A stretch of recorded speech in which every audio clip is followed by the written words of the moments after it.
So let's talk about the pituitary agents. Pituitary agents stimulate the action of the various endogenous hormones, so they originate from within the gland. And so sometimes it's used as replacement therapy to increase hormone levels to exert a response. Occasionally, they're used for diagnostic testing to determine the status of a patient's hormonal function.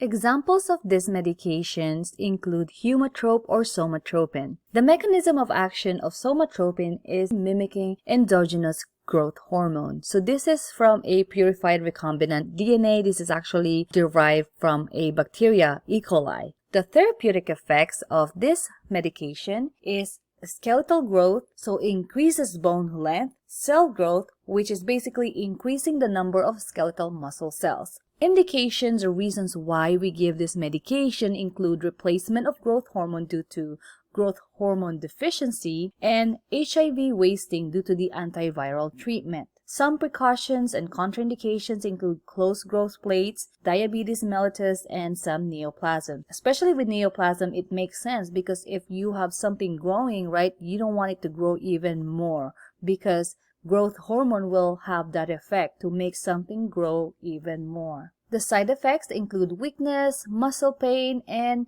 increase or decrease of glucose. So you may need to watch out for both hypoglycemia and hyperglycemia.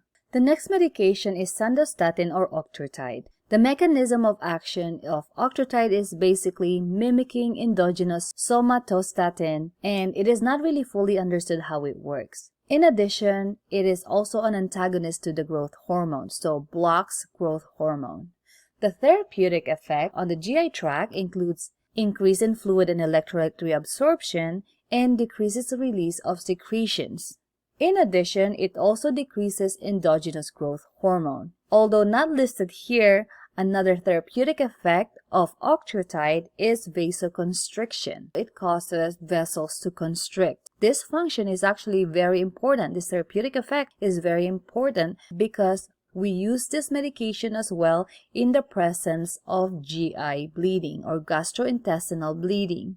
Indications or reasons why patients are on octreotide include diarrheal states, irritable bowel syndrome, GI bleed, which is not listed, but something that you may end up seeing in the clinical setting, as well as acromegaly. So acromegaly is basically excess of growth hormone. So as you can see, the features of people affected by this, they have really large bone structures. If you see this, their facial structure, they have that look because of the excess of growth hormone. Precautions and contraindications for octreotide include fluid volume status and cardiac dysrhythmias.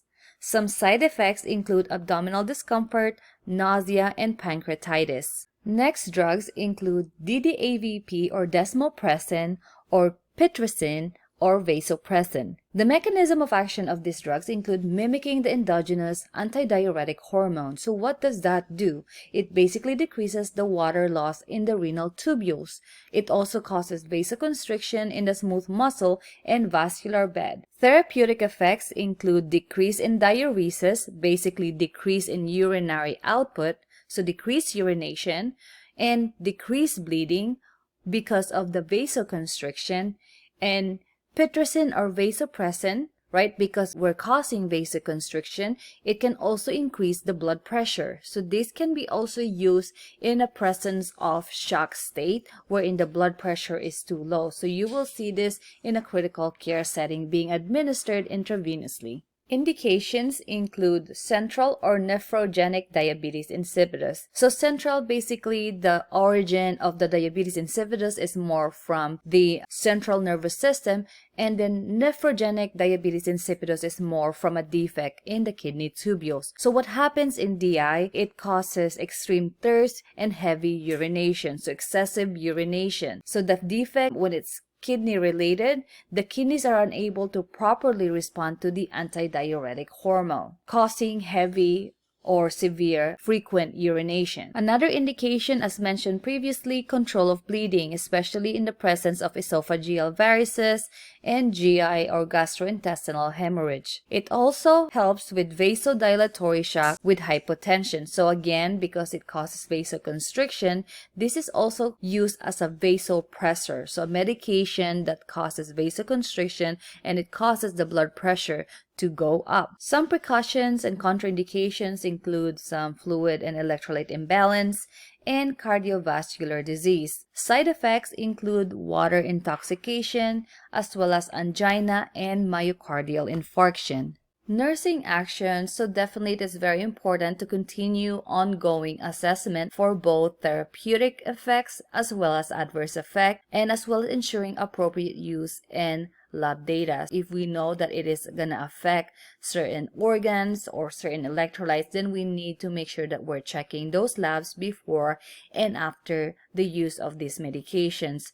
It is also very important to educate the family and the patient about the disease process, the treatment, possible side effects, and also especially if it's genetic in nature, then we may need to consider collaborating with other members of the healthcare team, maybe for genetic counseling when appropriate.